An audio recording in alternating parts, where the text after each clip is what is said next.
Hai kawan-kawan perempuan, jumpa lagi di podcast Kesandung Kawin. Bersama saya Wita Wibisono. Dan saya Chandra Widanarko yang akan mengantar cerita tentang perkawinan pasangan dan perempuan. Kami lagi jalan-jalan, mau nonton repressing, mak repressing. Tumben nih, nonton, tumben. Oke, kami mau cerita tentang salah satu narasumber yang tinggal di salah satu negara di Eropa. Dan gimana ceritanya? Jadi ini si istrinya orang Indonesia menikah dengan seorang laki-laki dan mereka menikah malah.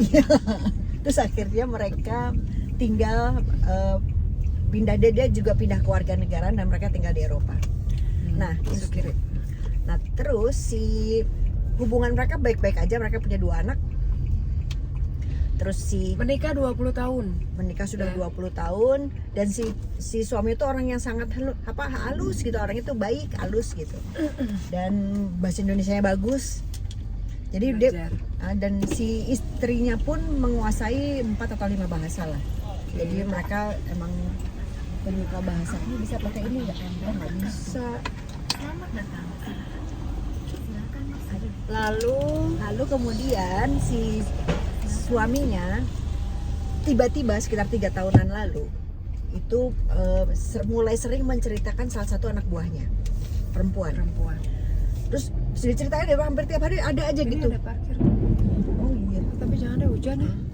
Ada aja gitu yang diomongin. Terus Yang tentang si perempuan itu dibilang baik lah, dibilang cantik lah, dibilang pinter lah, berulang kali bilang begitu. Sampai akhirnya dia ngerasa mulai bosen nih istrinya. Kok gimana sih lo ngomongin dia mulu gitu. Oh, ditutup. Nggak bisa. Terus Ya, turun berarti kalau ke bawah gelap. Oh iya. Terus jadi gimana? Gak apa-apa. Terus kita pakai lampu aja. Terus di ngomong-ngomongin dia tuh sampai dia bilang, gue tuh bosen banget denger lo cerita soal itu gitu. Tapi si suami tuh setiap hari ya, jadi hampir setiap hari lah selalu cerita. Kayak dia bilang sih setiap hari ada aja tiap pulang kantor. Sampai kemudian suatu hari mereka malah bikin keputusan untuk carpool. Jadi janjian gitu loh. Ya, antar jemput. Jadi seminggu 2 kali. Jadi si cewek ini ke kantornya emang nggak setiap hari, jadi seminggu tuh 2 kali lah gitu. Jadi pas di hari dia ke kantor. Jamnya udah pasti, jam berangkat dan pulangnya pasti, dan hampir bisa dipastikan dia bilang gitu mereka nggak sempet melakukan yang aneh-aneh, tapi itu sudah berjalan 3 tahun dan sampai dia tuh udah yakin nggak melakukan yang aneh-aneh. Nah, gue juga pertanyaan gitu, emang yakin? Terus dia bilang karena jamnya persis, karena di negara ini dia bilang gitu semua tuh jamnya sangat ketat dan si perempuan ini tuh harus nganter anaknya. Antar jemput, ada mobil di belakang. Masih ngantar jemput anak sekolah. Jadi anaknya masih kecil, jadi dia harus antar jemput sehingga memang nggak mungkin gitu dia keluar dari waktu itu. Jadi nggak ada waktu sebetulnya, nggak ada waktunya. Nah, jadi akhirnya cuma si istrinya tuh udah mulai begah banget ya, udah mulai nggak seneng banget lah dengan kejadian ini, dan bahkan dia tuh udah sampai kena mental si istrinya. Jadi dia istrinya tuh udah sampai yang kalau setiap makan muntah. Iya. Jadi kalau udah ke fisik jadinya udah nggak cuma kepikiran. Ya dari pikiran kemudian kena ke fisik terus. Dan sudah mengonsumsi obat pusing, obat sakit kepala tuh sehari bisa 5-6 kali. Aduh, painkiller gitu. Karena dia udah nggak tahan sama sakit kepala banget dia dengan itu. Nah, pertanyaan berikutnya adalah terus sampai akhirnya setiap kali dia nanya ke suaminya bilang bahwa dia tuh terganggu sekali, si suami tuh tiba-tiba belakangan tuh mulai nyentak gitu loh kalau ngomong gitu. Yang tadinya nggak pernah. Orangnya halus banget sebenarnya. Terus kalau weekend nih Sabtu Minggu kan nggak ke kantor nih, dia tuh nyaris nggak mandi, cuman megangin handphone, nonton TV dengan mata pandangan kosong, ngelamun. Siapa? Si suaminya. Sepanjang weekend diajak ke acara keluarga nggak pernah mau, bahkan ketika ada salah satu keluarga mereka meninggal dia nggak mau ikut.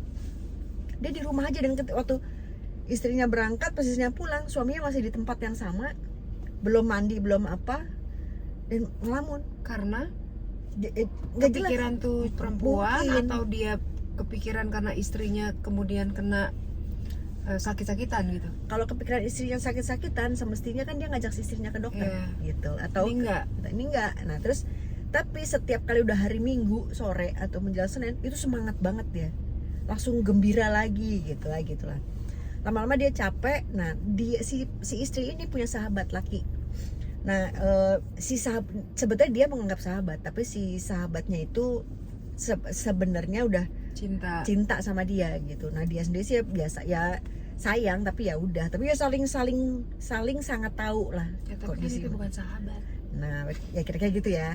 Itu ngejar si laki ini, ngejar tuh udah belasan tahun, cuman yang nggak dapat ya karena dia nggak mau gitu.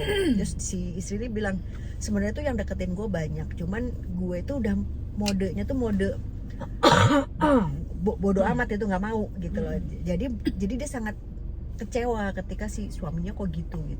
Yang tadinya manis-manis aja. Jadi dia baik-baik aja gitu. Nah, memang si cowok ini, si suami ini punya kecenderungan itu memang ada ini loh, ada suka memamerkan kehebatannya. Model, gue ya kayak humble bragging lah, gue kayak ya biasa lah ya gitu. Gue kan gini, gue gitu. Nah tadinya kan kita banyak narasumber gitu ya. Istrinya sih tadinya baik-baik aja gitu, bisa nanggepin lah, nyenengin lah. Lama-lama udah mulai bosen emang, belakangan tahun tuh udah gue udah tahu lo lah gitu.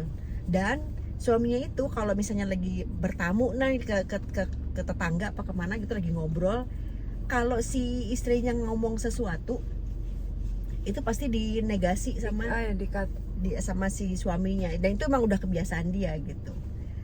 Nah barangkali ini tuduhan, karena kan kita tidak mewawancarai si suaminya maupun tidak mewawancarai selingkuhannya. Barangkali si selingkuhan ini tuh kan, si selingkuhan ini masih muda banget umurnya. Nah itu pertanyaan tadi gue mau nanya, dia selingkuhannya tuh pernah punya suami juga nggak? Kan punya anak punya suami. Oh, masih berkeluarga. Gue kira cuma berkeluarga, punya keluarga. Gue gak mundeng sih. Gue gak nyebut tadi, gue gak nyebut. Gue cuma nyebut punya anak. Punya suami. Sampai sekarang juga punya suami. Dan mereka tuh berasal dari negara nih, si pacarnya ini berasal dari negara yang sangat sulit untuk berpisah. Gak mungkin lah gitu. Plus keyakinannya juga kali. Plus keyakinan sama di negara itu memang kecil banget lah kemungkinan untuk bisa pisah. Nah si suaminya ya, terus habisnya si istrinya sekian waktu yang lalu ada urusan keluarga di Indonesia, terus dia ke Indonesia, sehingga ketemu nih sama si sahabatnya ini yang tadinya cuma kontakan online gitu. Si sahabatnya suka ke negaranya dia juga, suka ketemu juga, cuman ya gitu aja lah, itu teman masa kecil lah kira-kira gitu. Tapi dia kan udah sangat kusut banget, terus dia curhat banget begitu nyampe sini. Akhirnya dia memutuskan, yaudah deh gue malu aja gitu. Pacaran akhirnya mereka.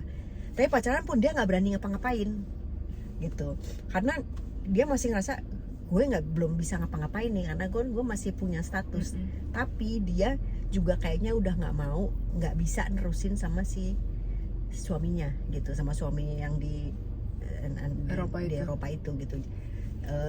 Dia lagi mikir, ini gue kayaknya udah cukup lah, gue bertahan, gue mual selama 3 tahun, gue sakit kepala 3 tahun, terus sekarang begitu nyampe di sini, dan ketika gue memutuskan untuk gue sama nih si cowok yang ini, sahabatnya ini, terus dia mulai relax, dan dia tuh anaknya introvert, jadi dia baru kali ini mau ngomong. Jadi selama 3 tahun nggak ada seorang pun yang tahu. Dia tuh istilah gini, gue itu selama ini marketingin laki gue tuh laki yang baik, laki yang gue ketawa. Betul, itu kesalahanmu, gue gitu. Nah iya kan tapi itu kasus banyak terjadi kan, dan atas nama untuk menjaga martabat pasangannya, dan sebenarnya martabatnya sendiri juga kan. Ya kan, karena laki gue keren atau apa gitu kan, emang perlu disuarakan barangkali gitu. Nah istilahnya dia kata ada yang minjem. Istilahnya dia, gue sama udah marketingin laki gue gitu, padahal dia tuh sebenarnya nggak sepenuhnya gitu. ya namanya gue bilang, yang namanya marketing kan pasti kan yang dinaikin kan yang bagus-bagusnya kan, biasa lah itu, dan yang bagus itu belum tentu bohong juga gitu. Nah, nggak bohong, cuma nggak diekspos yang nggak bagusnya kan gitu. Nah, kemudian nih pada saat dia udah di sini, dia udah ketemu sama sahabatnya dan segala macam, dan dia udah berhasil mengeluarkan perasaannya ke adiknya. Dia akhirnya ngomong, adiknya sampai kaget banget kan bahwa selama ini dia gitu. Dalam kurun waktu sekian lama ketika lagi ada di sini, sakit kepalanya berkurang, hilang, mualnya nggak ada. Jadi emang stres gitu, depresi itu. Terus gue bilang, lo kayaknya depresi kali. Mungkin, jadi kayaknya coba deh ke psikolog ya, kayaknya gue perlu ke psikolog, dia bilang gitu. Paling enggak yang diberesin lo nya dulu. Iya, betul. Karena kan nggak bisa memberesin dianya, lo beresin lo nya dulu sehingga lo tahu mesti ngapain gitu, berikutnya apa gitu. Ya, dia selalu bilang gini, jangan-jangan ini midlife crisis laki gue, dia bilang gitu. Bisa jadi. Tapi terlepas dari itu, ini kan tetap masalahnya mesti diberesin. Artinya diberesin mau gimana gitu. Karena toh laki lo kayaknya juga nggak mungkin ya, sotoynya gue.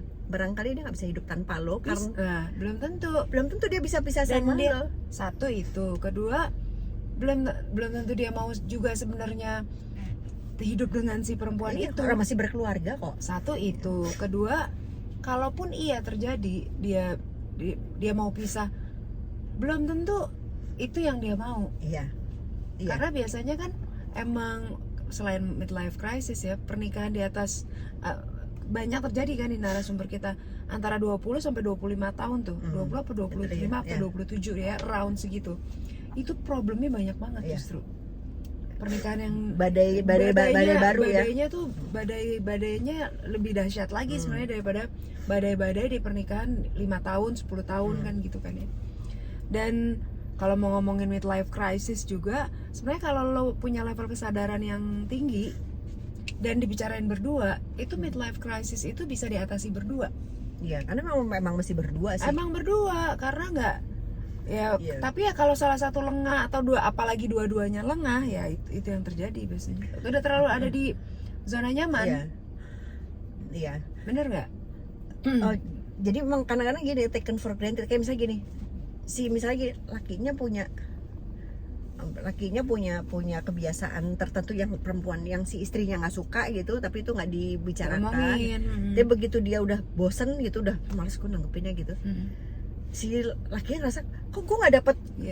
Apalagi yang tadi laki-laki yang dikit-dikit pengennya dipuji, dipuji, terus pengen di marketingin, expose, diakui ke orang-orang bahwa dia adalah yang baik.